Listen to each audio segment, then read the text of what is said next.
noches, amigos del misterio. La fotografía con la que solemos poner portada visual a esta especie de dossier con toda la actualidad, como toda esta temporada, se convierte en vídeo, en fotografías enlazadas. Por eso aumenta el misterio, porque en los días que corren hemos visto casi de todo, sobre todo por la globalización y la cantidad de filmaciones extrañas que luego en la inmensa mayoría suelen tener un resultado más o menos racional y nada extraño, y también, por qué no decirlo, por los fraudes constantes. Pero, de momento, y hasta que se resuelva el enigma, lo ocurrido hace apenas una semana sobre el mítico volcán Popocatépetl nos deja, por eso empezamos con esta imagen, Popocatépetl, que significa monte que humea o monte llameante. Está a unos 55 kilómetros al sureste de esa inmensa urbe, Ciudad de México. La cadena Televisa, una de las emisoras más importantes e influyentes del planeta, tiene una cámara fija que registra los movimientos de ese cono con glaciares perpetuos. ¿Por qué? Porque desde el pasado día 16 de abril ha entrado ese gran volcán en fase amarillo 3, cosa que, como su nombre indica, es bastante preocupante. La gran urbe mexicana está acostumbrada a vivir a la sombra del gigante, a la sombra de ese orificio del cual salen fumarolas, sobre todo desde 1993 hasta ahora. Tiene unos 730.000 años de historia, pero quizá lo ocurrido hace tan solo unos días sea de lo más extraño. Estamos trabajando a contrarreloj para que las últimas filmaciones y análisis los tengáis en tiempo real en ikerjimenez.com, porque este vídeo hay que verlo, sinceramente hay que verlo para que... Así que la noche va a ser intensa y será uno de los temas importantes y debatiremos, y quiero por favor vuestra opinión. ¿Qué se ve a grandes rasgos para toda esa gente que está en el coche, que está en su lugar de trabajo, que no tiene acceso a la red, que no puede ver ikerjimenez.com en este momento? Bien, ¿qué se ve? El gran cono, el inmenso orificio que realmente es algo impresionante en su tamaño y grandiosidad, y de pronto esa especie de estación de vigilancia recoge como un cilindro perfectamente formado. No parece una estela a primera vista, no va dejando ningún tipo de humo, sino que es como el típico caso absolutamente clásico que ha ocurrido varias veces, por ejemplo en España, el ovni del Pusilibro o las llamadas naves nodriza, que dirían los más románticos. Algo que parece, repito, parece, y vamos a ver si de inmediato dan una respuesta o se la inventan, que suele ocurrir las dos cosas, una inmensa estructura, brillantísima, centelleante, que baja casi en vertical y que da la impresión visual de meterse en la boca del volcán y desaparecer. Si lo ha hecho por la parte exterior, se ha perdido, digamos, la frecuencia de seguimiento visual, y ha debido caer en algún lugar, no se tiene registro. Esta noche, gracias a las pesquisas de investigadores mexicanos y de Diego Marañón, vamos a poder escuchar testimonios importantes, incluso de controladores de vuelo, incluso de testigos que hablan de que algo fue captado por los radares. El caso es complejo, el caso es extraordinario y está ahora mismo en tela de juicio, así que es momento de opinar, es momento de que los amigos, por ejemplo, de la astronomía, de la física, aporten, cómo no, sus primeras pesquisas. ¿Por qué? Porque los astrónomos entrevistados en México, en cuanto han visto las escenas, se han quedado como nosotros, sin poder pronunciar palabra, no sabían qué era, no se parece a nada, y se nos parece a otras cosas bastante antiguas y en las que la inmensa mayoría de las personas han dejado de creer. Por cierto, justo en este año, en México, ¿tiene algo que ver?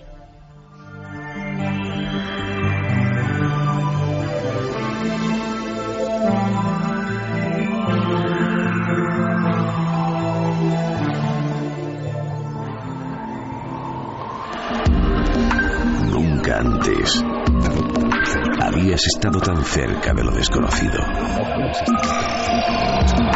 Milenio 3. Cadena Ser. Líneas de contacto ya abiertas. Claro que sí, Iker. Como siempre, nuestro mail, milenio3 con número @cadenaser.com, y también las redes sociales, Facebook, Twitter y Google+. Tienen que buscar Nave del Misterio y ahí estamos todos comentando el programa. Pues con Fermín Agustino El Calero cambiamos radicalmente de ambiente Comienza la investigación y, curiosamente, no vamos a México ni vamos al azotado Estados Unidos. Nos marchamos a unos centenares de metros de esta misma redacción.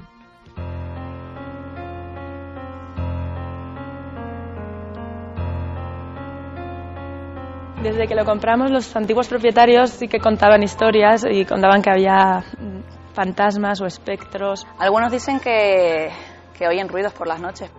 Pues el edificio es un edificio de 1803, que hay un manuscrito que se pide licencia para la obra en 1803. Antiguamente conectaba con la iglesia que tenemos al lado y los terrenos eran de la misma propiedad, y sé que el cementerio de la iglesia está pegado a nuestro sótano, vamos. Había una capilla, el sótano estaba lleno de trastos. Compró un conocido periodista para hacerse aquí su vivienda, y su mujer y su hija empezaron a hacer la obra, y cada vez que entraban empezaban a sentir cosas raras, ¿no? Pues dolores de cabeza, y sentían que había algo.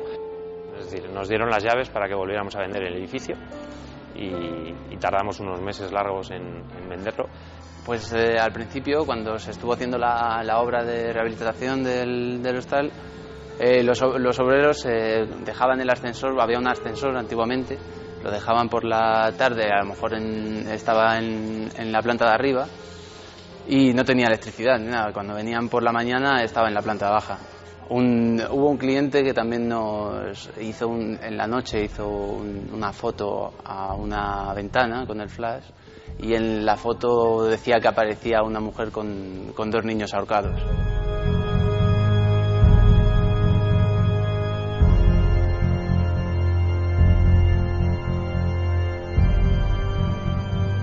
Una y 45 minutos. Esto es Milenio 3. Las páginas de ABC, dentro de su sección de Madrid, nos sorprendían con un titular: el hostal de los malos espíritus.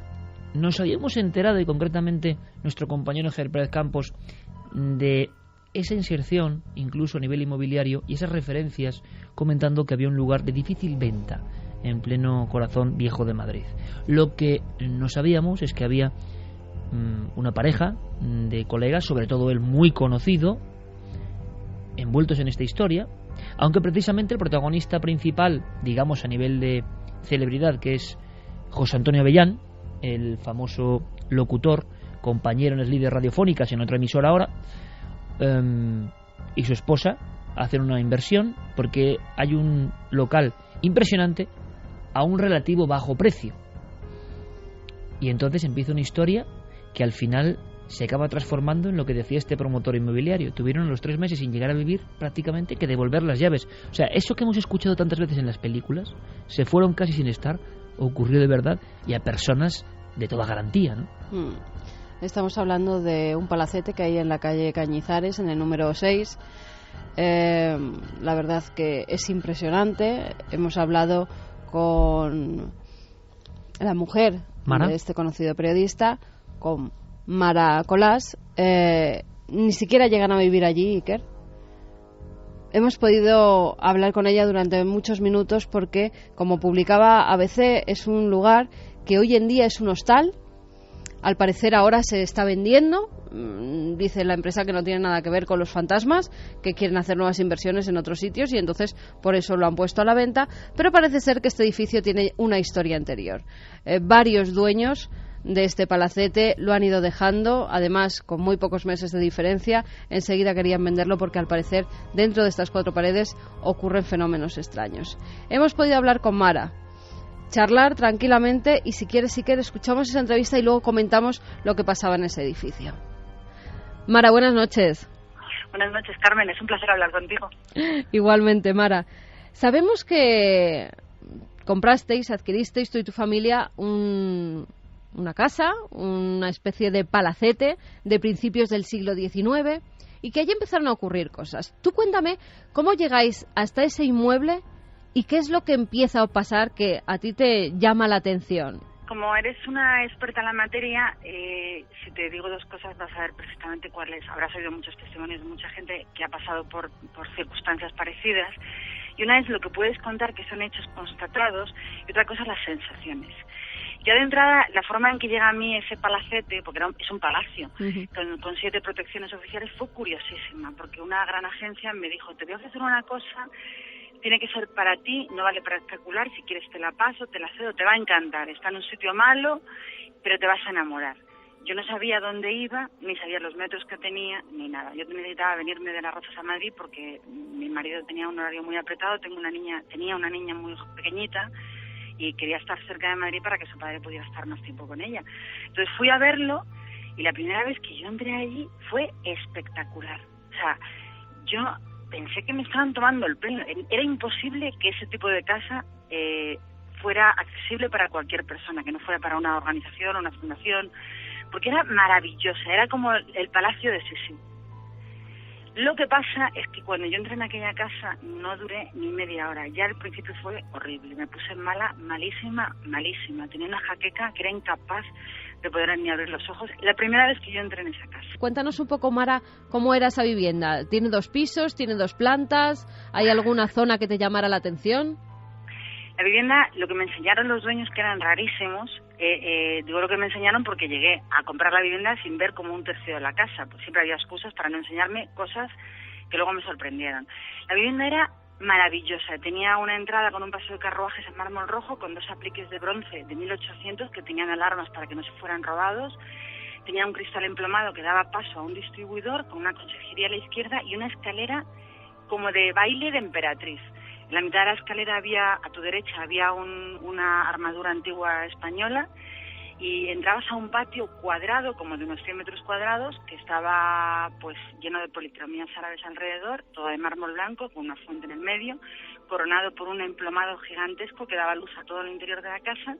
La parte alta era la parte principal de la casa, donde había un salón corrido increíble, o sea, con unas lámparas maravillosas, suelos de tarima de madera desgastadas, pero todavía tenía un gran esplendor la casa. Luego había un comedor que yo llamaba el comedor del baile porque era maravilloso, o sea, tenía una lámpara preciosa de cristal grandísima de bronce con cristales, y al otro lado había como una zona yeye. Habían quitado todo el esplendor al palacio, pero estaba como yeye, como mal cuidado. Pero lo que te mantenía original, aparte de todo el subsuelo, que había los arcos típicos judíos del centro de Madrid que atravesaban y que se veía que iban hacia la iglesia de al lado y que cruzaban por la calle hacia el otro lado de Cañizares, que eso era, lo del subsuelo era una de las protecciones que tenía el palacio. Era increíble que eso pudiera. Yo pensaba, pero ¿cómo puedo acceder yo a esto? Si es algo increíble, era muy, muy singular. Claro, te llama la atención, ¿no? Que tanta belleza, un palacete tan grande de principios de siglo y el precio que no era tan caro como tú te esperabas. Eso ya te llama la atención, ¿no? Sí, a mí me dejó, es que no me lo podía creer, como no me lo puedo creer que tener tanta suerte. Pero no piensas que es por nada extraño que ocurra entre esas 4 paredes. No, lo extraño empezó poco a poco, pero vamos, en muy poco tiempo, porque yo lo tuve así con ilusión muy poquitos meses. ¿Lo adquieres y empiezan las obras? Lo compramos y los dueños anteriores intentan venderme los muebles, yo le digo que no a una serie de muebles que había de pan de oro, de no sé qué, entonces yo le compro varias cosas, muy pocas cosas.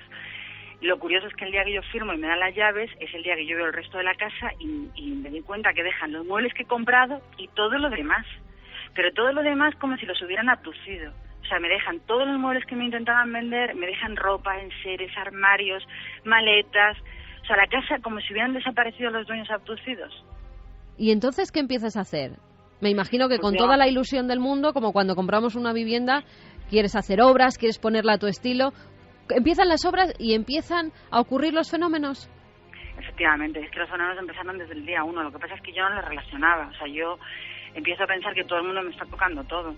Entonces empiezo a hacer un baño arriba en una de las habitaciones que era de 3 metros de altura, con unas escayolas preciosas. Empiezo a habilitar un dormitorio con un cuarto de baño actualizado. Entonces pongo al hermano de mi hermana a organizar esa obra y yo creo que mi cuñado me está todo el día tocando todo abajo, porque yo le regaño y él me dice, yo no toco nada, yo no bajo abajo. Y hay un despacho que me dejan que da ese patio grande central, porque tienen rejas perimetrales, que era el típico despacho de mueble antiguo como castellano pesadísimo, que cada butaca pesaba 200 kilos.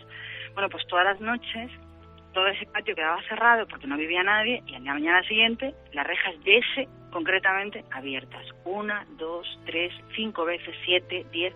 Y yo llego a un momento que me enfado, porque yo digo, pero yo no entiendo qué estoy buscando abajo, porque siempre está abierta la reja, y yo lo cierro y aparece abierta, junto con una silla muy antigua que los del Corte Inglés me valoraron como del año 1800 no sé qué, que está por todos los lados la silla.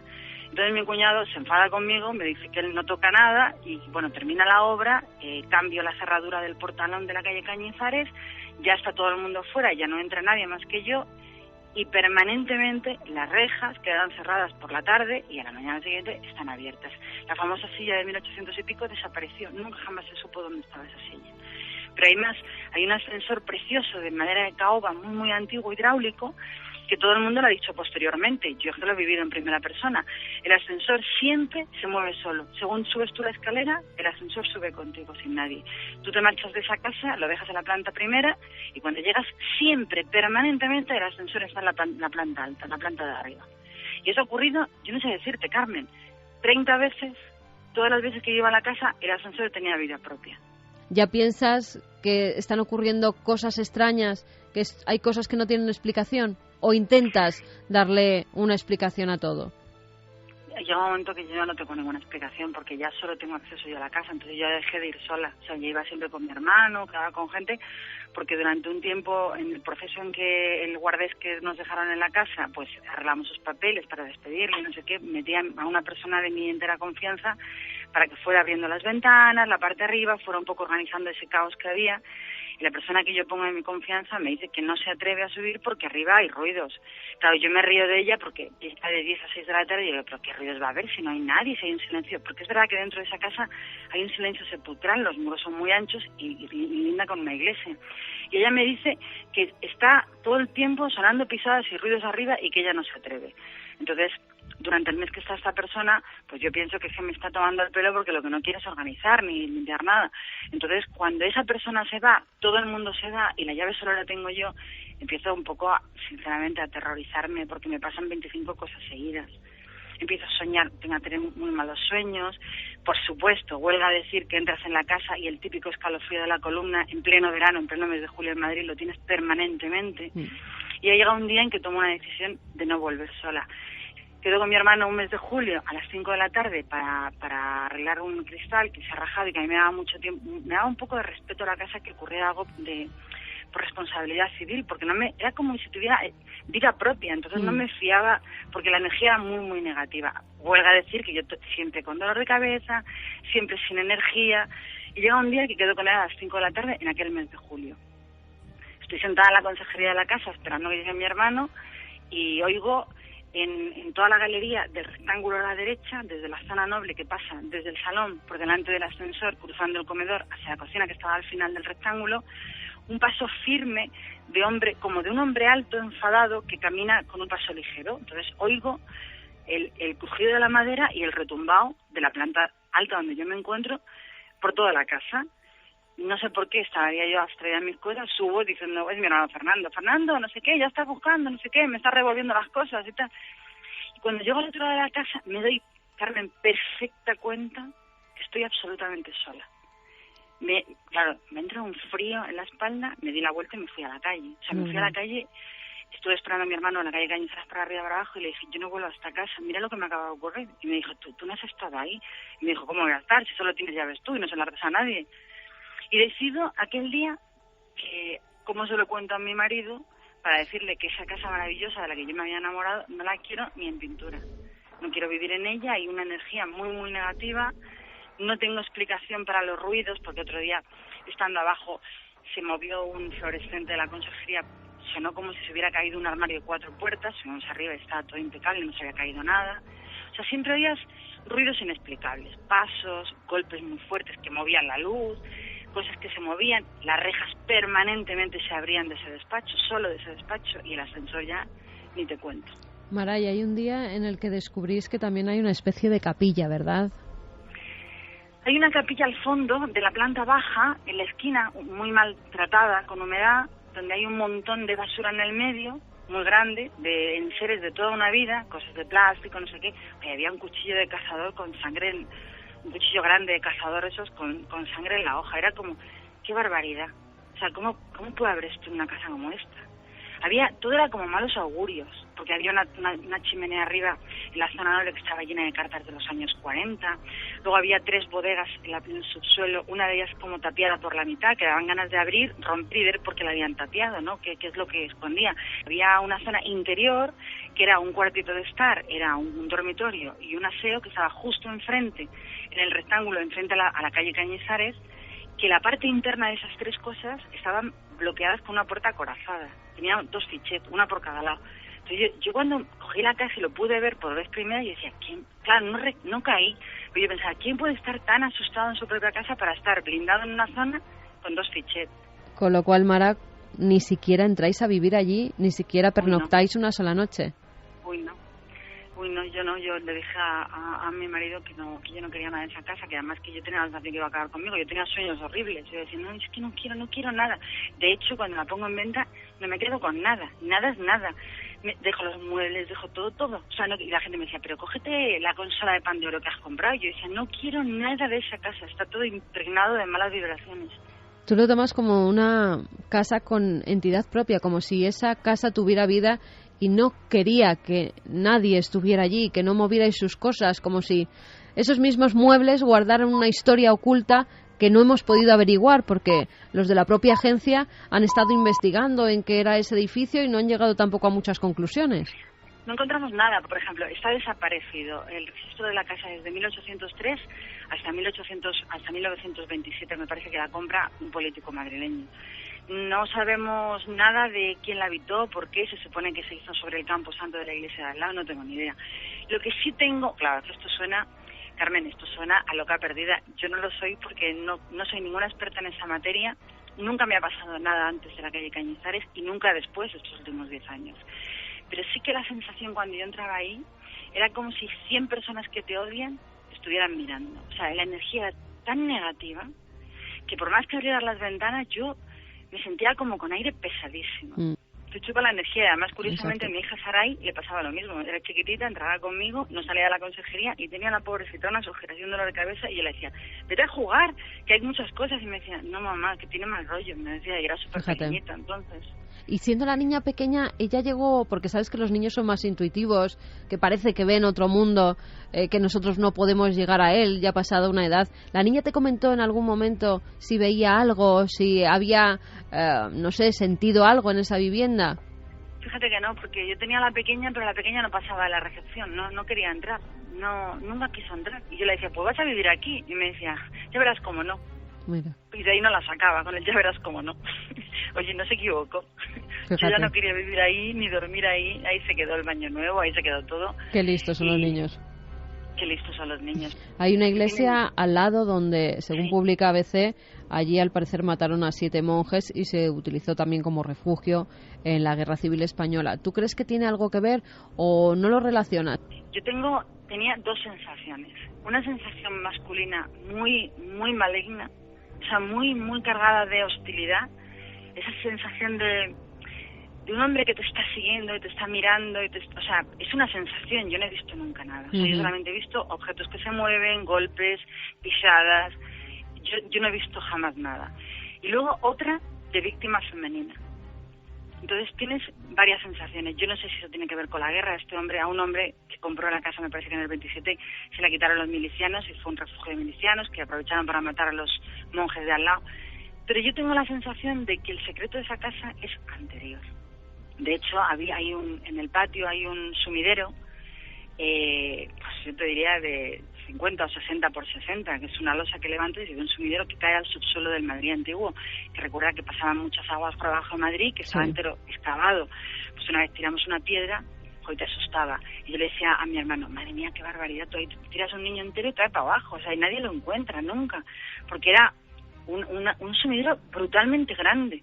Con lo cual, vete tú a saber los secretos y lo que esconde esa casa.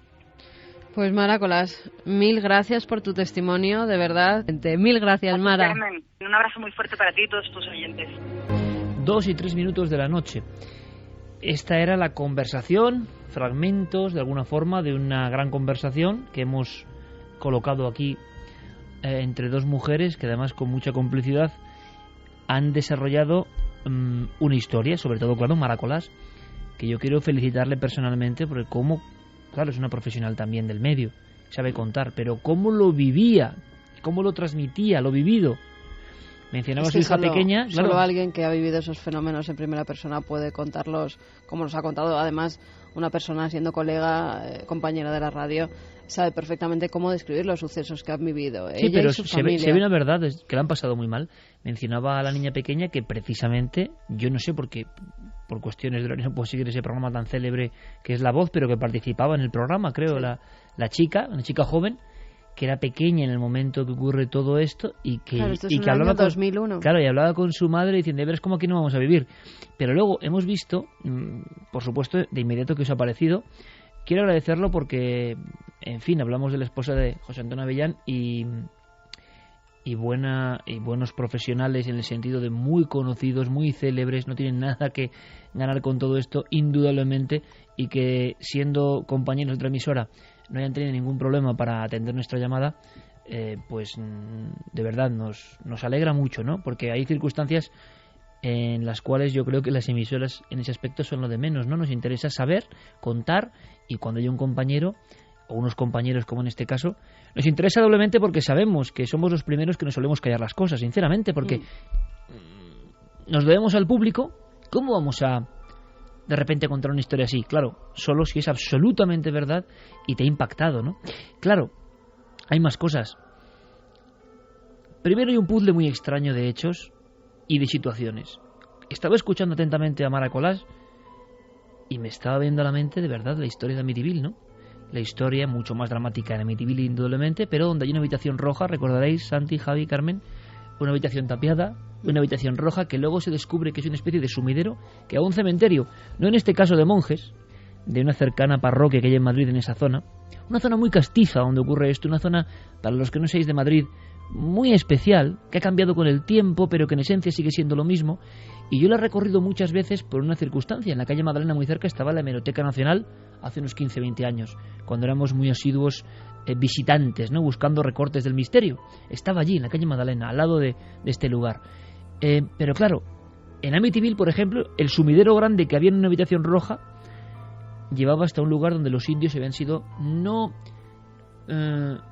aniquilados, sino peor todavía, puestos ahí a dejar a morir de alguna forma, ¿no? Y había habido una muerte agónica, decía la historia de Amityville, para algunos exagerada. Pero claro, esa sensación también contada e hilada de una presencia negativa, una historia que tiene que ver con la guerra civil. Sin embargo, hay que decir, objetivamente, no se ha descubierto que estén las tumbas de ese camposanto. Claro, estar cerca de la parroquia indica que eso puede ocurrir, ¿no? Pero se cree que parte del camposanto que está anexo a la iglesia puede estar casi muro con muro con lo que es este palacete, con lo que es esta vivienda. No se sabe hasta qué punto las tumbas pueden llegar a estar construidas justamente debajo del palacete. Es complicado buscar, porque yo sé que, y Mara me lo ha comentado a micrófono cerrado, que es cierto que han intentado buscar más historia de la casa y no han conseguido llegar a muchas cosas. Muchas veces porque los propios de la inmobiliaria han encontrado, sí, algunos planos y algunos documentos, pero no del todo. No han llegado a cerrar la historia 100%. O sea, no se sabe cuándo un propietario la adquiere, cuándo es vendida, si ha pasado algo, si ha habido un asesinato. No se tiene información de esa vivienda, con lo cual es todavía más extraño. A las 2:07, Fermín Agustí, compañero, buenas noches. Fermín. Buenas noches, Iker. Me comentabas simplemente porque ha habido una caída brutal de la web ikerjimenez.com por los accesos al mismo tiempo, que ya tenemos tanto en redes sociales como en la web los vídeos del volcán. Efectivamente, ha costado un poco subirlo a la web de ikerjimenez.com, pero me acaba de confirmar Guillermo León que ya se puede ver a través de la web y además de las redes sociales de Facebook, Twitter y Google+. Perfecto. Gracias, Fermín. El ovni, entre comillas, del Popocatépetl en tiempo real. Santi, Javi, ¿qué opináis? Porque hay otro elemento. Mira, hoy he tenido yo sueños muy raros, hoy precisamente. O sea, eso pasa y uno no lo puede controlar, ¿no? Sueños que te vienen, que te van, que seguramente para los más seguidores de la fisiología tienen que ver con algo que pasa en tu organismo, en tu pensamiento. A veces yo creo que no tiene nada que ver con nada de eso. Una imagen que te impacte, una historia que te impresione. Pero ¿cuántos testigos? Hay dos factores. La sensibilidad especial de las mujeres, no me cabe la menor duda. Si fuera Avellán el que claro, que vivió poco allí, o no vivió, no le dio tiempo, claro. Que Mara era la que estaba constantemente pues viendo las obras que se estaban llevando a cabo. Imagínate si llegan a vivir y a dormir. Es que ella me decía que ni siquiera llegaron a pernoctar una noche porque viendo lo que había pasado, ella ya tenía pánico hasta de entrar en la vivienda, con lo cual es lógico y normal, claro. Y los fenómenos, es muy curioso porque los fenómenos ocurren solo en periodo de obras. Ojo, primer detalle. Segundo, sensibilidad especial femenina. Decía yo que ella no podía contar igual, aunque cuente bien las cosas, porque había había un sentido femenino en esta historia que se ha contado, una especie de impresión muy fuerte, como que la casa puede contigo, o te está diciendo algo que tú sí percibes. Te está diciendo márchate. Exactamente, que te está diciendo márchate, como en Amityville, la famosa historia de ese reverendo que va a exorcizar la casa y que él dice, y lo dijo, y pusimos aquí la grabación, que solo oía márchate, ¿no? Márchese, fuera, una voz, ¿no? Cuando llega allí. Y luego hay otro factor, ese de los sueños, ¿no? 3 patas importantes.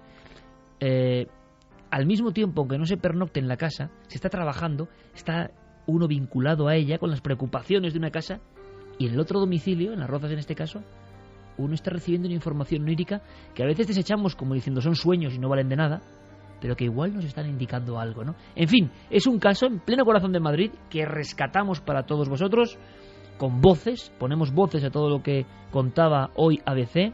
Nuestra obligación es, como no, Milenio 3, Cadena SER, contaros todo lo que está pasando y si es posible ser los primeros en contarlo y que lo disfrutéis o sobrecojáis. Elementos curiosísimos de historias que se repiten una y otra vez. Pues la verdad es que el caso es tan rico, es tan lleno de detalles, de matices, que se me han ocurrido tantas cosas que comentar que voy a tener que dosificarme. La primera, voy a empezar por lo que has sugerido tú, lo de los sueños. Mira, una de las lecturas de juventud que más me marcó fue precisamente la interpretación de los sueños de Freud. Y la tesis de Freud, que quien no se haya leído el libro es un poco denso, pero como está repleto de casos propios, de casos tratados en su consulta, pues eso lo hace más ameno y sobre todo te va demostrando la tesis que él quiere darte. Es muy curiosa y viene muy a cuento. Freud termina diciendo que básicamente los sueños se alimentan, la inmensa mayoría, de lo que ha percibido tu inconsciente en las últimas 24 o 48 horas.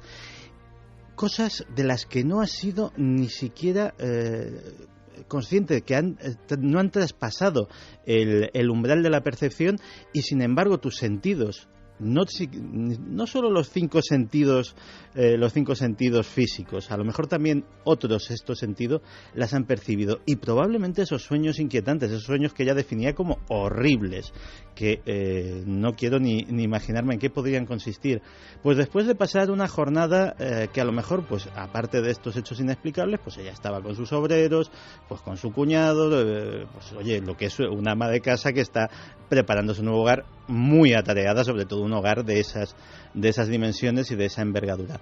Pues a lo mejor no estuvo pendiente de muchas cosas que por su visión periférica, por la parte inconsciente de lo que oyó, por sensaciones que fueron apenas un atisbo, al final se realimentaban por la noche y le venían a visitar simplemente casi como un grito de su inconsciente diciéndole cuidado que te estás metiendo en un sitio peligroso. A mí me parece es un caso lleno de prototipos, desde luego, y he tenido que apuntar algunas de esas vivencias que nos contaba Mara. Por ejemplo, me llama mucho la atención ese hecho también que parece propio de película de terror, de un piso, de un edificio demasiado barato para lo que es. Eso clásico donde los hay. Y habitado por una familia bastante extraña, por lo que me comentaba. Claro, además no es muy normal que vendas ese palacete a tan bajo precio y encima con todos los muebles de época que hay dentro, que eso ya si la misma familia... Es ganas de deshacerse de eso. Es ganas de salir corriendo de ese lugar, de deshacerse de todo. Decía Mara, es que dejaron hasta las maletas. Es que yo cuando llego con las llaves me encuentro que la familia parece que la han abducido de la casa y que se han ido ellos solos porque han dejado completamente todo. Dice, hasta lo que no le compré yo de muchos muebles no quería saber nada porque no me gustaban, porque no quería colocar así la casa. Dice, y es que me dejaron todo, hasta sus maletas. No sabía lo que ocurría allí. Es que había detalles, perdona, que había detalles que parecían de aderezo. O sea, eso que ha contado del cuchillo de monte con sangre seca en la capilla, o sea, eso no se le ocurre a un director de arte de una película de terror ni pensándoselo mucho. Claro, y muebles además que ellos reciben en la casa cuando ellos llegan a vivir, pero ¿desde cuándo llevarían allí? Porque eran muebles que parecían casi del principio, es decir, ¿cuántas familias se habrán marchado de allí dejando todos los enseres que luego pues se encuentra Mara? Porque parece ser que el inmueble data de 1802 aproximadamente, y es curioso que en los últimos 10 años se haya intentado vender hasta 4 veces. Y también sería interesante, desde luego es difícil, ¿no?, por lo que nos decía Carmen y Mara, pero corroborar eso del sótano y de los posibles enterramientos, porque varios de los trabajadores que han estado varias noches en ese lugar hablaban precisamente del sótano como un lugar bastante inquietante, y sin embargo en las fotografías que podemos ver tampoco parece un sótano de película, ¿no?, que te incite a salir de allí corriendo. Está bastante cambiado. Parece ser que con las obras que han hecho siendo un hostal lo han cambiado bastante, porque cuando ellos entraron a hacer las reformas eso no estaba así. Había 3 bodegas que eran como los subterráneos y era completamente diferente. Ahora parece que hay como una zona de bar, lo que han hecho el hostal, y eso ha cambiado radicalmente, me comentaba Mara. Además, fíjate, ellos al cabo de los meses por fin logran venderla a un hombre francés que la compra, y Mara me comentaba que iba a hacer una exposición de muebles antiguos y modernos, y que ni siquiera llega a hacer esa exposición, que adquiere la casa, la tiene durante 9 meses, no llega a vivir dentro de la casa y se va también como ha llegado. Es como una casa que no se deja poseer, ¿no?, ni habitar. Y luego, entre el racimo de clásicos, la clave la ha dado Santiago Camacho, una vez más, en estos aspectos de hasta qué punto el nuevo caso aporta cosas que ni siquiera la ficción puede llegar a ellas. Ahí está el marchamo de la verosimilitud, ¿no? Cuando uno inventa entre comillas, inventa porque lo ha vivido, lo describe, lo ha sentido así, y sin embargo es una creación nueva respecto a lo que ya conocíamos. Pero hay elementos curiosísimos. Por ejemplo, dicen que cuando eso se transforma en hostal, los clientes ven a una mujer, otro arquetipo, vestida de blanco, que no es ninguna cliente, que la sorprenden vagando por alguna de las zonas comunes, y luego, sobre todo, que uno de los clientes, entre los muchos casos que comentan, incluso los promotores inmobiliarios, cosa que no es ninguna fama, también es curioso, no es ninguna fama para vender el caserón, a ver quién lo quiere ahora, ¿no? Pero nunca se sabe. Lo que sería interesante es investigar, vamos a intentarlo. Hay una cosa que yo nunca había escuchado, me parece muy fuerte, eso puede significar que creo que es demasiada recarga de tintas o interpretación muy terrorífica, demasiado quizás, pero si es verdad, ojalá esté escuchando el hombre que una noche ve algo en la ventana. Está en el hostal, cliente que ve algo en la ventana. Tiene las agallas, entre comillas, para sacar la cámara fotográfica, según cuentan, y lanzar una imagen. Y lo que aparece es una mujer y 2 niños ahorcados. Esto puede sonar muy impactante. ¡Qué miedo! Pero no parece muy lógico. O sea, es decir, nunca hemos escuchado nada parecido, y si ocurre, si es una interpretación del fotógrafo en sí, sería muy interesante que se pusiera en contacto, porque es el eco de Milenio tan grande que sabemos que a quien sea le va a llegar, que estamos hablando de esto. Nos gustaría mucho, ¿no? Yo creo que fue por error y que luego lo viene en la fotografía. O sea, no lo ve en visión directa, aparece después. Exactamente. Como cuando tú vas a un hotel, haces una fotografía a la habitación para tener un recuerdo, para mandársela a tus amigos, para lo que quieras. Y en esa ventana, reflejado, asegura que aparece pues lo que has descrito, una mujer, al parecer ahorcada, con 2 niños que también están colgados de una soga. Que es mucho decir, ¿no? Te decir, es un detalle, una cosa es una figura, una nebulosa, pero una cosa tan definida. Pues Mara me decía que ellos no vieron nada. Pero tiene muy claro que el día de las pisadas es una presencia masculina, llega a definir eso, ¿no? Sí. Por la forma de pisar. Sí. Mira, y luego Mara ha introducido ha sugerido otra cosa que a mí me parece muy interesante comentar, que es cuando hablaba de este sumidero donde uno podía haber echado cualquier cosa. Sonaba el espinazo del diablo, vamos. Sí, mira, yo hace muchos años estaba visitando las Highlands, estaba visitando Escocia, y claro, pues iba de mansión encantada en mansión encantada, Y ya, claro, al enésimo castillo encantado, a la enésima mansión gigantesca de tal o cual clan, que tenía media docena de fantasmas, pues ya le dije a mi acompañante, digo, bueno, ¿aquí qué pasa? O sea, que de verdad tenéis un fantasma en cada casa.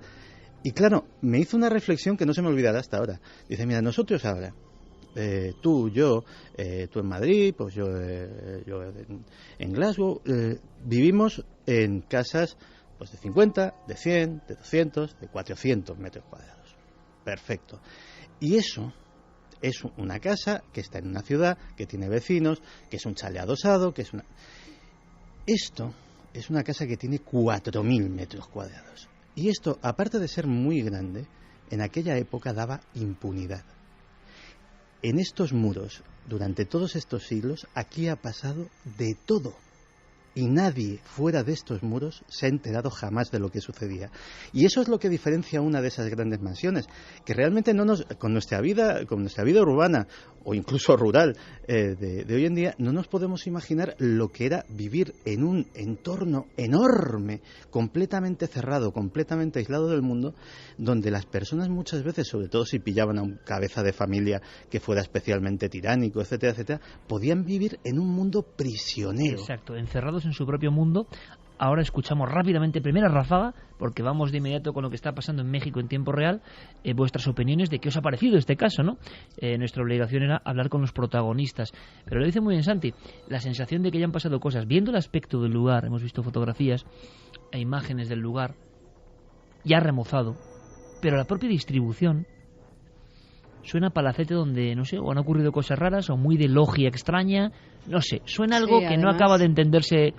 Tenían que y un tener poco oculto, ¿no? Mucho miedo, como comentaba Mara, los dueños anteriores, para tener una especie de búnker dentro de su propia casa. Porque eso parecía que era para defenderse de algo, pero ¿de qué? Hombre, pero si es una habitación, puede ser una habitación del pánico, ¿no? Ya, pero una habitación del pánico en un palacete que tiene rejas, que Ya. tiene alarmas, con 2 puertas como de las blindadas de banco, de esas que son acorazadas, mucho miedo tienen que tener, o algo de mucho valor tenían que tener dentro para que hubiera esa habitación sellada en la que no se podía casi acceder. Además, otra cosa, ¿por qué a Mara no la enseñan 1/3 de la casa antes de comprarla? Había 1/3 de la casa que no conocía, como comentaba ella en la entrevista. Pero era la capilla luego. Era parte de la capilla, sí.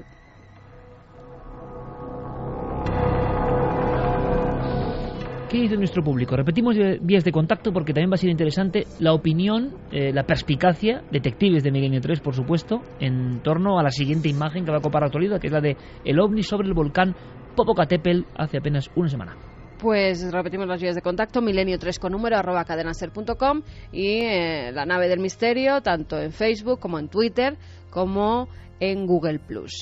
Johnny decía, con razón los dueños anteriores le hicieron el regalo, entre comillas, a la pobre incauta. Pablo dice, estoy flipando, la casa de los fenómenos extraños de la que están hablando en Milenio 3 es el Hostal Katz y yo pasé una noche allí en 2010. Pues sí, exactamente. ¿Y notó algo? Ese hostal. Bueno, pues se lo preguntamos desde Claro. aquí. Pablo Somoano, ¿notaste algo? Al parecer no, porque si no lo hubiera comentado. Ha flipado ahora cuando hemos dicho el sitio En sus y propias lo ha palabras, visto, sí, sí. eso es. Pedro Abeja dice, me juego el cuello a que después de esto el hostal se llena de gente y se les quitan las ganas de venderlo. Bueno, hay mucha gente que está diciendo que qué hostal es para no ir. O sea que no sé si es publicidad o no es publicidad. Duben dice, yo conozco ese hotel y es verdad. Está a la venta el hotel. El hotel está ahora mismo a la Por venta eso. por más de 6 millones de euros. Creo que lo tengo aquí. En el ABC lo publicaban. 6.380.000 euros. Es lo que vale hoy en día el hostal. Sergio dice, donde hubo muerte siempre quedará el rastro de ese alma.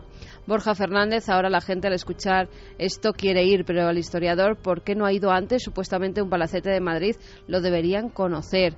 Pino en las Exacto, nubes dice, pienso lo mismo, ¿eh? la niña percibió algo, raro era que no. Mario Leonardo dice, mi prima en Tordesillas tenía fenómenos parecidos y vamos, duró en la casa un mes, no volvió a pisar en ella ni en broma, vaya miedo. Ibrid dice que con un edificio así tan fantasmagórico en Inglaterra se hace el agosto montando un hotel encantado. Juan Miguel, que por Dios esa casa es de película. Fran Ojeda Sí, lo que dice, ocurre es que luego haces el... ¿cómo decirlo? Industrializas como todo el fenómeno y estoy seguro que el fenómeno no aparece. Es como si vamos nosotros con 20.000 cámaras, 40.000 sensores Si el misterio le da igual, el misterio igual está ahí, lo que sea, porque quiere asustar a esa gente en concreto, no a nosotros, o a no lo mejor mostrarse. así pasa. Sí, pero es que puede ser, pero la sensación general es que el misterio tiene sus leyes que nosotros no conocemos. Y suena muy atractivo y muy fácil. Vamos a ver los fantasmas, que es lo que mucha gente de inmediato... ¡Y qué emoción! La mayoría de las veces te encuentras con nada. Van y no pasa nada. Ah, bueno, pero si es que aquí no había fantasmas, vaya. Como si esto fuese... Hemos hecho el mundo como un parque temático. Compras tu entrada y quieres tu recibo, y eso no es así. Con el misterio, desde luego, no. Aparece cuando quiere, a quien quiere y por algo. Cuando uno va con otras intenciones, parece que cambia el panorama de juego, ¿no? Y no quiere decir por eso que no exista. Fran Ojeda decía con la descripción de Mara que se ha enamorado del palacete. Madre mía, con un palacio así me esforzaría por llegar a un trato justo con los fantasmas, que hay sitio para todos, opinaba Elkin. Y es que la verdad es que es maravilloso, o sea, por las fotos que estamos viendo, y creo que antes era todavía más bonito, que ahora ya remozado pues ha perdido un poco de encanto, pero que antes era todavía mucho más bello. Pero qué bonito, esto ha salido, yo creo que esto es estar a la última, y es lo que queremos hacer este año, ¿no? Y espero que estéis disfrutando con nosotros, ¿no? Contar lo que está ocurriendo, lo que está pasando, así que quiero felicitar al equipo, en concreto a Javi por la gestión y a ti, Carmen, por esa... complicidad, ¿no? Con esta mujer que se ha portado tan bien. Por eso, pero de verdad que nos ha parecido un momento muy bonito de radio, momento sobrecogedor también, y hemos querido contarlo para todos vosotros. Vamos rápidamente con toda la información que sobrevuela, nunca mejor dicho, el mundo. Algo flota sobre el mundo, que decía Carlos Murciano. Noel, volvemos al mundo cósmico, volvemos a esa gran tinaja humeante en mitad de México, porque algo está pasando. Popocatépetl llevaba varios días tranquilos hasta ayer por la tarde, cuando registró una fuerte exhalación. Pero tras la exhalación se registró algo que no sé qué sea, no sé cómo explicarlo. Vamos a verlo juntos. Miren lo que cae en el cráter. Esta es la exhalación y luego es esto. 2:25, perfectamente descrito, y además, como ya llevo unos minutos en redes sociales, Nave del Misterio, lo sabéis, nuestra única línea oficial, la única que tenemos como programa, y a nivel personal Carmen y yo, porque luego los compañeros tienen sus vías de contacto como siempre, y como es lógico y lícito, pero nosotros tenemos esa con Guillermo León en la cabeza, Nave del Misterio, en todas las redes sociales, ikerjimenez.com. Extrañísimo. Rápidamente, ¿qué os ha parecido, compañeros, al verlo? No, la imagen es impresionante. O sea, yo pocas veces había visto, sobre todo con el marchamo de autenticidad, es decir, esto procede de una cadena de televisión absolutamente profesional, que se la juega y evidentemente no va a cometer ningún tipo de fraude, y la verdad es que es inexplicable. O sea, es absolutamente de momento. inexplicable. Atención, que estoy seguro los ultra escépticos y las personas más incrédulas y los que quieren que siempre, no los que sanamente quieren saber la verdad, ojo, que yo también que la quiero saber, estarán ya maquinando a ver qué ya ha pasado, porque a una astrónoma mexicana importante, bueno, será una estela, será un cometa, cuando se ve la imagen, cuando ya ve la filmación, no sabe ni qué decir, porque lo que se percibe es un objeto cerrado en sí mismo, un objeto acabado, un objeto fusiforme, no una estela, una raya. Y la pobre mujer acabo diciendo, bueno, puede ser un píxel de la filmación, un píxel en la filmación que hace eso, ¿no? Eso me recuerda... no hace esas cosas. Eso me recuerda a tantos casos que era la raya en el negativo, ¿no? No hay otra forma de... Mira, de desde México nos escribía Mariano Ernesto Fernández Espinosa y dice, déjenme decirles que hasta ahora no se ha dado una explicación satisfactoria de este caso en México. Se ha analizado el vídeo por una persona de la Universidad Nacional Autónoma de México. En una semana no tiene solución de momento. Pero no ha podido decir nada claro acerca del fenómeno. Solamente comentó que podía ser parte de la imagen, pero yo lo dudo porque no es la primera vez que sucede algo así en mi país. Un abrazo a todos los milenarios. Atención con el dossier que trae Santi Camacho, Siempre con la faltriquera llena de sorpresas. A mí, ahí fuera me ha dejado... Como digo, bueno, caramba, esto había pasado ya en ese volcán, lo va a contar Santi. Javier, a grandes rasgos, flash de la imagen. Carmen, ¿qué os parece? Pues es una filmación tan perfecta que al principio, cuando la ves en imagen, cuesta hasta creer cuando que sea la ves auténtica. en una imagen parada dices, claro, no me lo creo. Claro, pero cuando ves el vídeo, bueno, si es una falsificación, claro, hecha por Televisa, desde luego es imposible plantear esa hipótesis. Ahora están diciendo que si un fallo de la cámara... Y si lo es, será un escándalo, claro. Claro, sí. Pero y lo que llama la atención a mí personalmente, por lo menos, porque bueno, estamos acostumbrados a ver un todo fallo, tipo de... Javi, un fallo de la cámara y el objeto da la impresión de que se mete perfectamente en la boca del volcán, ¿no? No, claro. No va Bueno, por un también lado. puede ser un efecto óptico, Sí, porque bueno. puede caer a un lado del volcán o a Sí, otro sí, lado, pero que sí, sí, parece hay que una- va- perfectamente centrado. Hay Ah, una, caldero, hay una sí. fumarola de humo alrededor del cráter. Y es que, o yo ya estoy obsesionado con la filmación, nos lo pueden decir nuestros amigos que la estarán viendo ahora mismo, pero yo creo que el humo se ve perfectamente delante del objeto, en el frame justo en el que se mete, se puede percibir el humo, detrás el objeto y evidentemente metiéndose en el cráter. O sea, a mí es un fallo de la filmación, no me parece. Lo extraño además es el tamaño de ese objeto, porque si tienes en cuenta el volcán, hay quien está diciendo que va desde unos 200 metros a 1 kilómetro de largo. Se ha llegado a dar Es medidas decir, que desde de 1 luego kilómetro de largo. tendría que haberse visto en el cielo, ¿no? Cuidado con el Popocatépetl, es un coloso impresionante. O sea, que es que nos puede parecer pequeño, pero eso es impresionante. O sea, las medidas que estaban dando precisamente la señora esta que consultaron en Televisa, ella, que además es una experta observadora del cielo, estaba diciendo que los 200 metros eran de ancho. Es decir, que era 1 kilómetro de largo. Exacto. Y 200... No, una de las astrónomas más importantes de México. Sí, sí. Y 200 metros de diámetro del cilindro. O sea, dices... Claro, ¿y de dónde viene ese se objeto? han apuntado ya a todo tipo de teorías. Ni siquiera se dice en algunas que venga del cielo, sino que puede haber surgido del mismo caldero del volcán. Y haya vuelto a caer. Exactamente. La lava que haya surgido se haya elevado de tal forma que en el aire se haya solidificado algo más y parezca que cae otra vez al volcán. Apasionantes teorías, sobre todo porque Hay teorías de todo ha tipo. habido muchas fumarolas y actividad volcánica. La última, y tengo los datos, concretamente el 25 de diciembre del 2005, explosión y olas de lava que llegan a 4 metros de altura. Y desde luego nunca había pasado que una se convierta en un cilindro, ¿no? Así que estamos con un misterio, tendrá que tener una solución. Sí, ¿o y no? de todas formas también otra teoría que apuntaban, una especie de meteorito que cayera justamente, es que, vamos, si hacemos eso probabilidad es casi imposible, Santi, porque claro, una cámara filmando en un trípode, porque vemos que es una imagen fija, están filmando cómo entra en erupción el volcán y de repente esa especie de pieza vertical, Sí, ¿no? sí, que sí. cae directamente Perfectamente dentro. cerrada, no es que veas algo abierto que suelta estela. No parece, vamos, para entendernos, no parece muy natural, no parece algo geológico. No. Parece más bien un Claro. cilindro manufacturado, no sé. Es que hay que hacerse, teniendo en cuenta esas dimensiones, parece que cae como a cámara lenta. No, o sea, teniendo ese tamaño cae muy deprisa. Tiene mucha velocidad.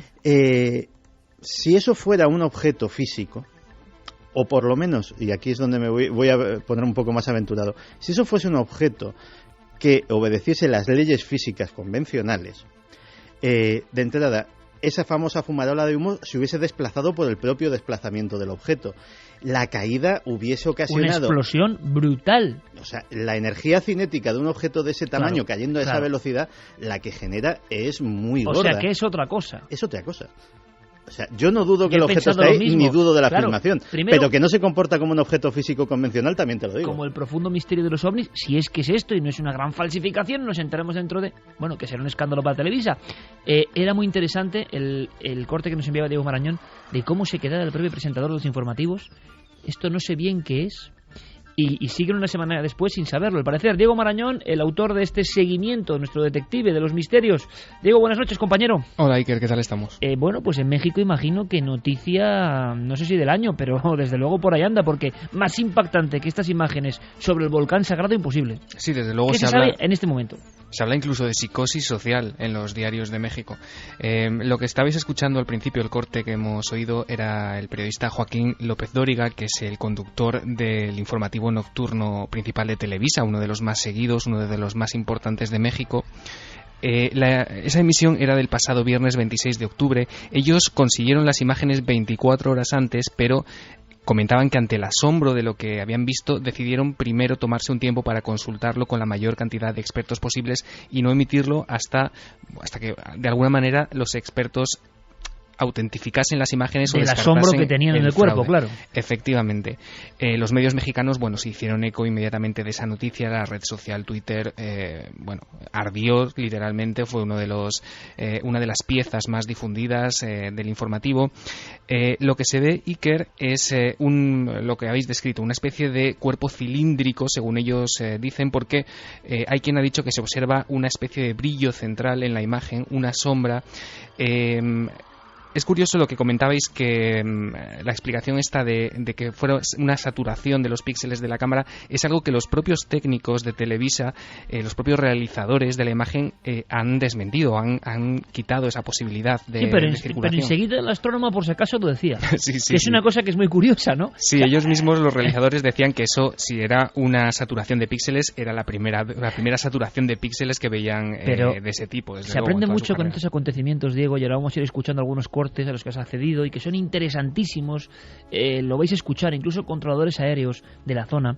Pero claro, también ante un acontecimiento que solivianta o rompe la normalidad, se aprenden cosas del comportamiento, no del objeto extraño, sino del ser humano. Y la astrónoma, como ve que no sabe por dónde coger el cilindro, dice aquello de, bueno, es como si me pongo a hablar de, no sé, de partículas subatómicas o de genética profunda, ¿no? Sí. Para explicar algo. Dices, hombre, no, pregúnteselo al experto concreto, ¿no? Y hay otro corte glorioso que no sé si habéis escuchado, creo que no está seleccionado, pero que dice que, bueno, que es espectacular. Sobre todo porque cae, pero exacto, que sería más espectacular si surgiera de abajo hacia arriba. Bueno, pues habrá que decirle a esta astrónoma que los amigos de los intraterrestres y todas las teorías de vida bajo tierra, en fin, tienen para un rato. Ahora, también es verdad que el impacto de eso, Santi, ha dado la clave también. Es que no puede. Primero, un cilindro de ese tamaño cayendo en la boca del volcán, tenían que haberlo visto millones de personas. Son 3 fotogramas, pero vaya 3 fotogramas. Es que es un misterio fuerte. Claro, lo que yo no sé es en tiempo real a qué se corresponden esos 3 fotogramas. Es decir, lo ponían luego y no es tan rápido como se puede imaginar, no es tan centelleante, O sea, eso, incluso en los informativos de México, me he preocupado de ir viendo las imágenes y, bueno, ya está en tiempo real. Se veía perfectamente, no va tampoco a una velocidad increíble y lo que vemos es un destello de lo que ha caído, ¿no? Vamos a hacer una cosa. Vamos a escuchar primero, si te parece, Diego, a Raúl Rivera, ¿es posible? Sí, es un meteorólogo del Servicio Meteorológico Nacional de México que nos contaba, bueno, lo que él opinaba de esas imágenes. No conocemos la procedencia del fenómeno.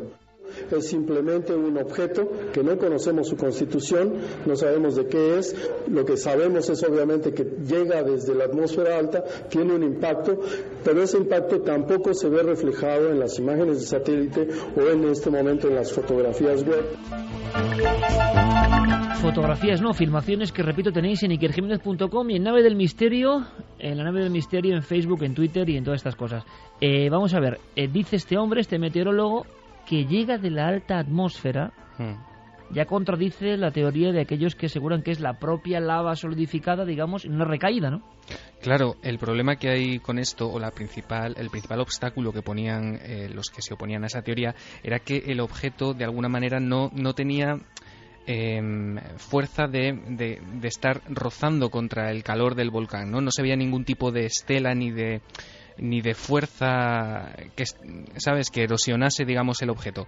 Con lo cual, esta opinión de Raúl Rivera, que es meteorólogo, pues yo creo que hay que tenerla bastante en cuenta. Vamos a hacer una cosa que es muy importante en este momento. Por aquí estamos, sinceramente, un poco nubilados viendo la filmación, porque es lo más raro. ¿Por qué? Por el tipo de objeto. En España reconocemos algunos casos similares, sobre todo el del pusilibro, polémico donde los haya también, fotografiado desde la ciudad de Huesca, aparentemente, un cilindro gigantesco pero rojizo, allá por final de los 70. Bien, pero una investigadora mexicana, y tú lo reenvías, ha conseguido algo que sí es muy interesante, por parte de profesionales, ¿no? Sí, se trata de Ana Luisa Cid, que es ufóloga, investigadora de ovnis en México, que colabora con algunas revistas en España. Ella ha entrevistado a un controlador aéreo del Aeropuerto Internacional de la Ciudad de México, a Enrique Colbeck, que, por ejemplo, confiesa que 4 días antes de esta filmación se detectó una especie de eco en el radar durante 7 segundos. Si quieres lo escuchamos.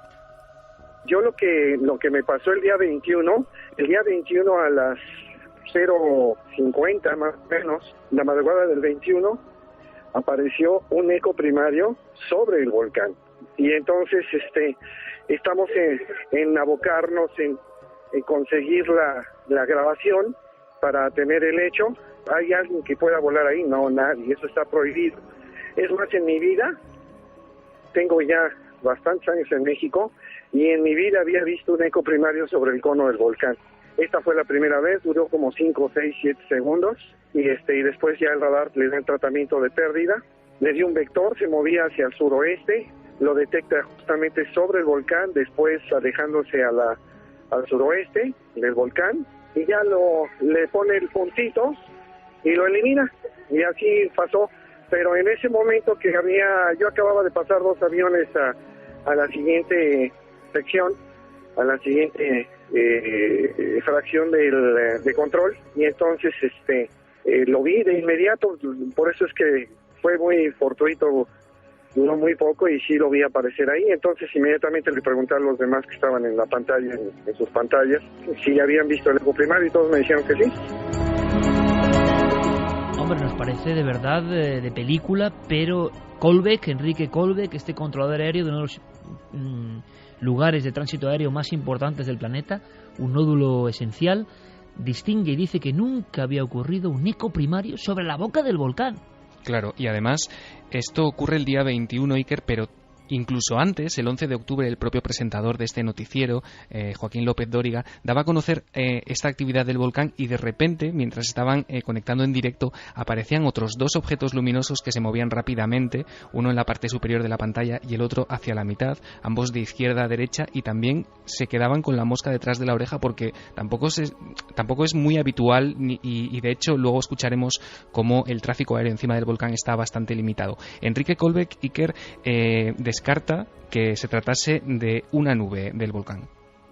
No tiene nada que ver con una nube de carácter que hubiera tirado el volcán en ese momento, hubiera exhalado en ese momento, porque la actividad máxima que se fue recurrente hasta este momento fue a las 00 alguna hora antes, y ahí tenía afectado un espacio aéreo de 24 o de 25 hasta 28,000 pies hacia el eco, hacia el este, y hasta unas 120 millas de afectación. Entonces estábamos moviendo tráfico al norte de esa trayectoria y al sur de la trayectoria para que no hubiera problema. Entonces fue bastante significativo por ese hecho. Y ahí también teníamos el radar meteorológico y no había ninguna nubosidad que registrar el radar meteorológico de nosotros sobre el volcán.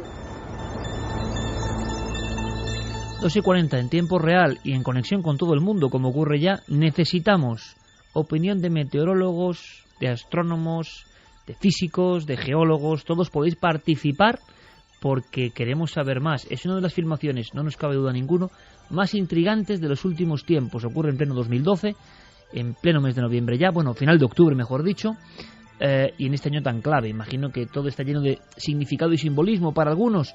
Otros al mismo tiempo están buscando, y estoy seguro, devanándose los sesos, no por encontrar la verdad, repito, sino porque esto se olvide, se haga un titular rápido. No les ha dado tiempo a lo de la nube, a lo del píxel. Si no hubiera salido en todos los medios de comunicación, al día siguiente el ovni de México del Popocatépetl era una nube o era un píxel.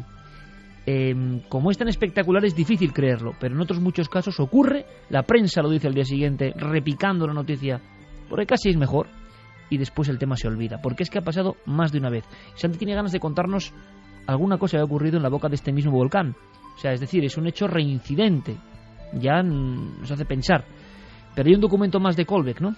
Sí, efectivamente, es un corte en el que este hombre cuenta cómo, a causa del peligro que supone ese volcán, de las altísimas temperaturas que pueden sentirse, está prohibido volar sobre el Popocatépetl, lo que descartaría que se tratase de una aeronave civil o militar.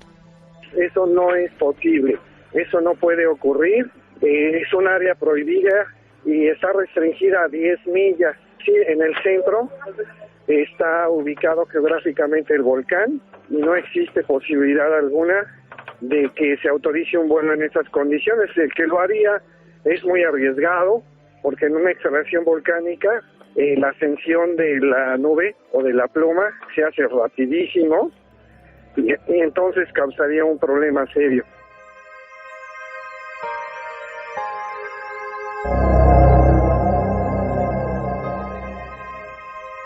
Ya Michel Jarre lo pone, Noel Calero, este rendezvous, esta apertura de ese disco maravilloso, parece casi el bramar, ¿verdad?, del volcán que vuelve a activarse.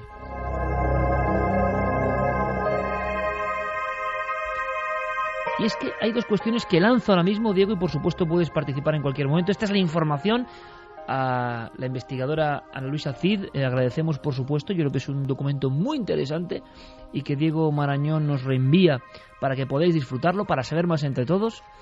Pero fijaos, amigos, primero, el hecho extraño de que no es un fenómeno aparentemente meteorológico, no es un fenómeno de la cámara, no es una aeronave convencional. Entonces, ¿qué demonios es? Segundo, ¿podemos decir eso de nave nodriza sobre el volcán Popocatépetl? Pues difícil, ¿no? Pero la forma es absolutamente antiaerodinámica y nos recuerda los casos de observaciones simbólicas casi, y vamos por un terreno espinoso, pero que quizá está en lo profundo del tema OVNI, como para que esto se muestre a todo el mundo, para que todo el mundo mire a las alturas y piense que todo es posible. Pero hay una cosa que no acabo de entender, y yo lo lanzo ahora mismo. Si este pedazo de cilindro impresionante que parece sólido ha caído sobre el volcán, ¿cómo los propios controladores aéreos no han visto la caída o no tienen medios para vigilar hasta ese nivel con cámara? O la única cámara, esto es interesante, que registra permanentemente, que puede ser, que parece que es lo que es, las actividades del Popocatépetl, es la de Televisa, que al parecer, según tengo entendido, claro, según tengo entendido, Televisa, que es una empresa importantísima, pone esa cámara. ¿Por qué? Porque hay otro elemento a añadir a este misterio. Está ocurriendo justo con una fumarola. Está ocurriendo justo con un despertar repentino del volcán, no en cualquier momento. Claro, Diego, y me respondías, ¿es que los controladores no tienen eco visual de la zona? Lo que es seguro es que la única cámara, como decías, que graba permanentemente y las 24 horas la boca del volcán es la de Televisa. La tienen situada en un cerro cercano, que es el cerro Alzomoni, y lo tienen allí porque cuando se producen estas actividades, estas exhalaciones de lava del volcán, es desde donde ellos, es el único lugar desde donde se pueden grabar esas fumarolas de humo y ese emerger continuo de Es como cenizas. una cámara de vigilancia por si acaso, ¿no? Efectivamente. Vale, pero ¿cómo es posible que un objeto, yo ahora de abogado del diablo, de tal envergadura y tamaño, por ejemplo, no tengamos más registros? Bueno, quizá no haya mucha más gente enfocando la boca del volcán, pero es un volcán que estaba ya en actividad, que había pasado de un código amarillo 2 a amarillo 3. Se ha dicho, según los cálculos Iker, que se desplazaba a una velocidad superior a la de cualquier avión. Y yo me pregunto también si un objeto de 1 kilómetro de largo y con esas velocidades cae en el interior de un volcán, bueno, además es que revienta el volcán, digo yo. Claro, vamos. esa es la pregunta, ¿no? ¿De qué dimensiones o de qué peso podríamos también estar hablando para que no? Por eso decía yo que sea lo que sea, es otra cosa. Efectivamente, yo no dudo de la otra veracidad. cosa que quizás se está mostrando por algo. Pues se está mostrando y de hecho ese tipo de cosas se muestran con mucha frecuencia en los volcanes en erupción. Y en este mismo ha habido más casos. Y en este mismo ha habido. Simplemente el experimento es muy sencillo. Poned en Google Images Popocatépetl OVNI o Popocatépetl UFO y de repente te saldrán media docena de fotografías, muy repetidas todas ellas, de diferentes años, siempre en erupción, o siempre en actividad, mejor dicho, es decir, en los años en los que el volcán ha estado inerte no hay ninguna fotografía de esas, curiosamente, y de hecho en otros volcanes ha sucedido. Mira, el famoso, y no pienso pronunciar el nombre porque no quiero hacer el ridículo. No, inténtalo. No, el volcán que en la primavera de 2010 paró desde Islandia todo el tráfico aéreo de Europa y que tenía un nombre muy divertido.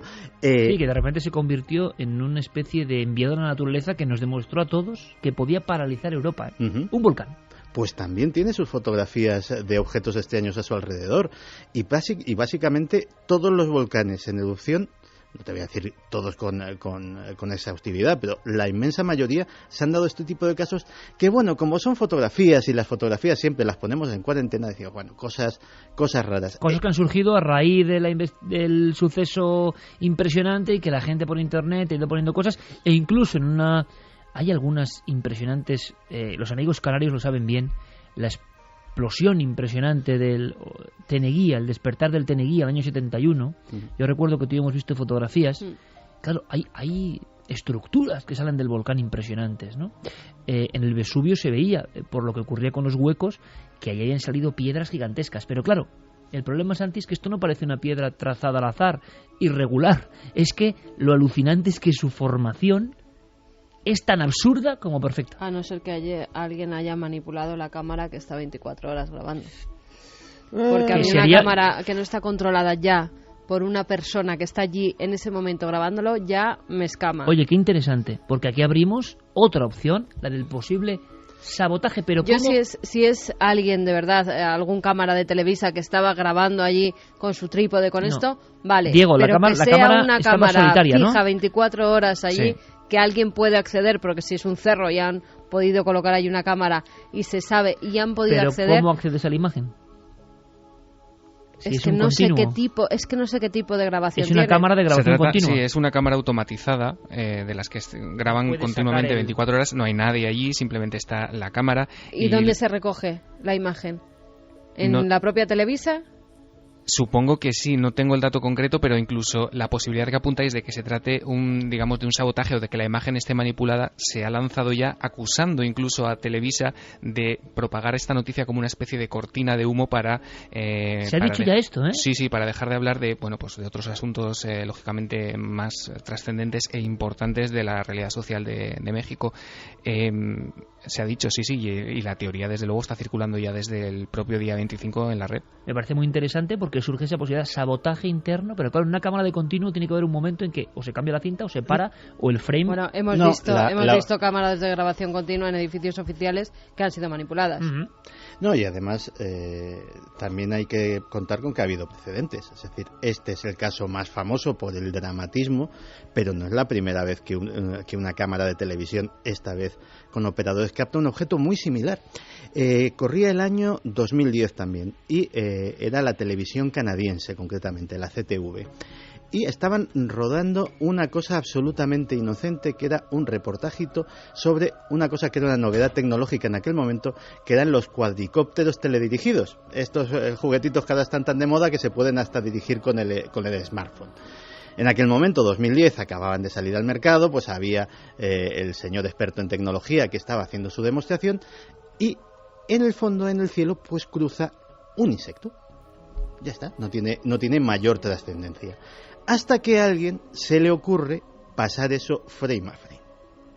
Y cuando se pasa esa imagen frame a frame, lo que se descubre es que se trata de un objeto que ocupa como 10 grados de arco en el cielo, o sea, gigantesco, fusiforme, con forma de cigarro puro, que cruza a toda velocidad y que se sabe perfectamente que es un insecto. ¿Por qué?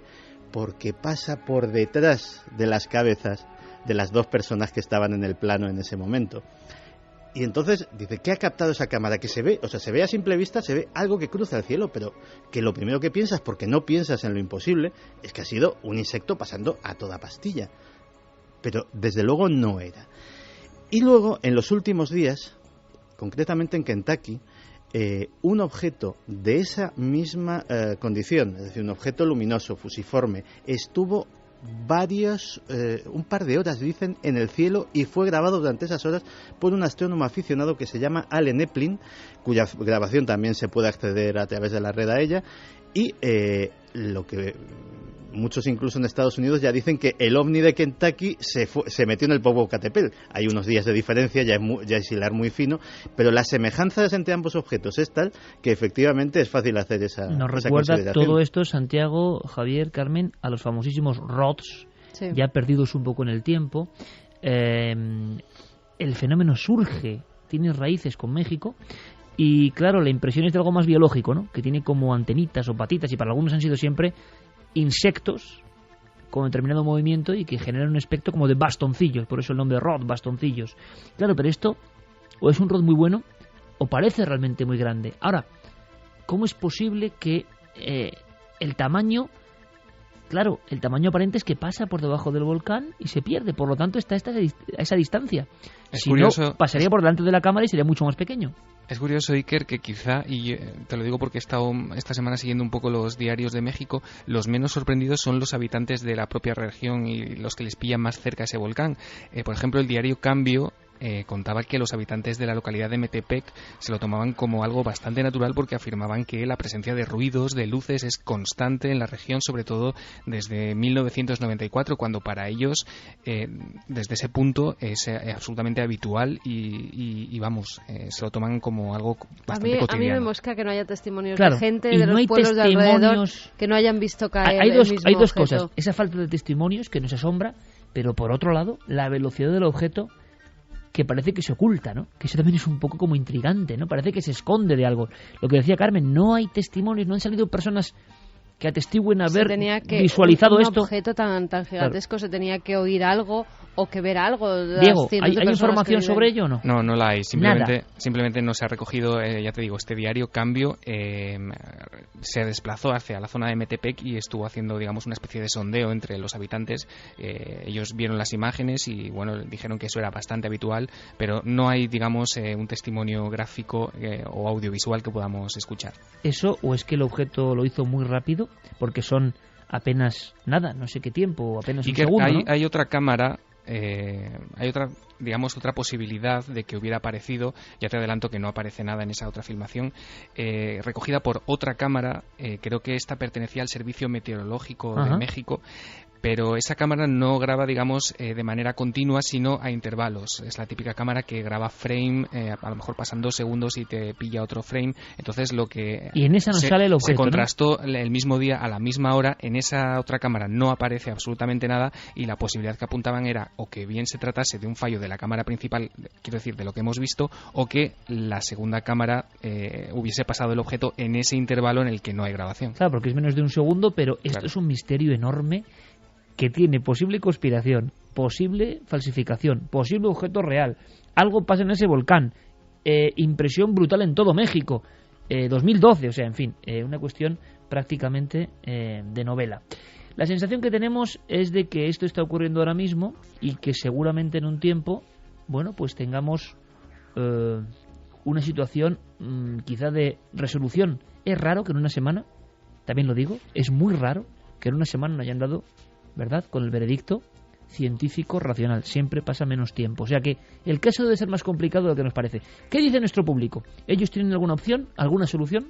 Pues mira, por ejemplo, Juan Álvarez dice, ¿y no podría ser algún tipo de rayo láser o algo parecido lanzado desde un satélite militar?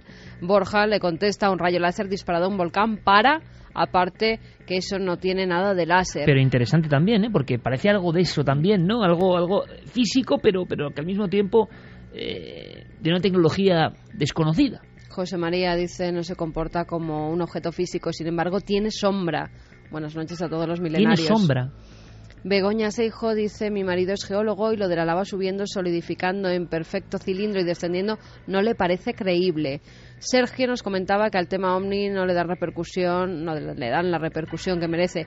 Es algo que muchos intentan apartar porque les provoca más miedo que curiosidad. Santi, por cierto, simplemente en un flash, los conspiranoicos, y que me entiendan todos, ¿no?, los que creen que se nos están ocultando las cosas más importantes, ¿dicen algo en torno al OVNI de México? ¿Para ellos es una señal? ¿Lo vinculan al 2012? No, de momento, curiosamente, fuera de los medios de habla hispana, la cosa ha tenido muy poca trascendencia y ya te digo, en los ámbitos ufológicos de Estados Unidos sí, y de hecho lo vinculaban con lo que era la sensación de la semana pasada, que era el famoso OVNI de Kentucky del que te he hablado hasta ahora, pero desde luego a nadie se le ha ocurrido esa hilazón con el 2012. Hay dos cuestiones simplemente para seguir escuchando los mensajes. Si esto lo saca un tipo, con todos mis respetos, de Metepec o de donde sea, por cierto, Metepec, el lugar, son las casualidades, ¿no?, donde ocurrió el extraño incidente aquel del simio extraño, semi-extraterrestre para algunos y mono deforme y deformado es profeso para otros, ¿no? Y parece evidente. Allí ocurrió, en Metepec. Recuerdo que el doctor Botella, que analizó personalmente ese ser, nos lo contó, lo tenía muy claro, ¿no? Se anunció en todo el mundo como el extraño ser de Metepec. Y el doctor Botella, que de esto sabe un rato y es uno de los forenses más importantes de España, decía que era un simio curioso pero deformado. Ocurre justo a las faldas del volcán, también es curioso, pero si lo hace alguien a nivel particular no te lo crees por lo increíble. Si lo hace Televisa es grave que sea un fraude, Juan Miguel dice, parece un vídeo editado, el objeto parece como pegado en el vídeo. La sombra sobre el propio objeto es demasiado pronunciada. Esteban Martínez dice, no se sabe si cae dentro o es el volcán quien tapa el objeto. Luis Armada, esta era del tema anterior, trabaja en Magdalena 13, el almacén se mete 30 metros hacia adentro, hacia Cañizares, y varias compañeras han notado cosas. Este hombre trabaja en Magdalena 13 y nos habla del caso de José Antonio Avellán y su mujer, su esposa, que ha estado contando la historia. Yo no, a veces sí tiene sensaciones raras, puse el móvil para grabar psicofonías, pero nada, es la calle que es sombría de por sí y muy fría. Sheila dice, acabarán diciendo como siempre que es un globo sonda. Mira, no se me había ocurrido, pero es un globo sonda que baja muy... O gas de los pantanos. Si pasa en España, globo sonda, o sea, eso seguro. O chimeneas. También puede ser por la forma, en este caso podría ser chimenea. A mí me intriga lo que has dicho, la bomba que has soltado aquí, que de repente Diego ha hilado de la posibilidad de que alguien con algún objetivo haya trastocado la cámara oficial de Televisa, ¿eh? Estamos hablando de algo más que una televisión en México, ¿eh? Sería un escándalo, ¿eh? Bueno, para tapar muchas veces la información política que se está viviendo en ese país se hacen muchas cosas. Fran Ojeda dice, soy el único que lo ve como una lanzadera de la NASA cayendo. Lo que se ve en una sola imagen, ¿eh? Por eso la traíamos aquí. Yunes dice, a mí me suena a defecto en la imagen, pero vaya, así viéndolo a ojos sin más análisis ni nada de nada. Mario Leonardo, es imposible que la lava sea cilíndrica, es un objeto raro. Marian Hernando, se ve claramente que es un objeto físico entrando en el volcán, es muy raro. Rafa dice, no tiene ningún sentido, un ovni entrando en un volcán, hay tantas cosas que se nos escapan. Maestro, la cilíndrica es una forma muy habitual en los avistamientos ovni. Pablo, que nos decía que no nos preocupemos, que no le había pasado nada extraño cuando estuvo esa noche. Entonces nos quedamos más tranquilos. En el Hotel Encantado. Venga, seguimos ahora nuestros compañeros, como siempre, con toda la información de todo lo que está pasando, y nosotros, a nuestra manera, viajaremos a Nueva York para contar otras cosas que no son muy habituales. Es como un poco lo extraño, y ha ocurrido a todos los niveles. La conspiración, muchos norteamericanos que piensan que hay algo más dentro del desastre que han vivido, y cosas muy insólitas, y mucho más a la vuelta, aquí en Milenio 3, después, por supuesto, de todas las noticias a las 3 en punto.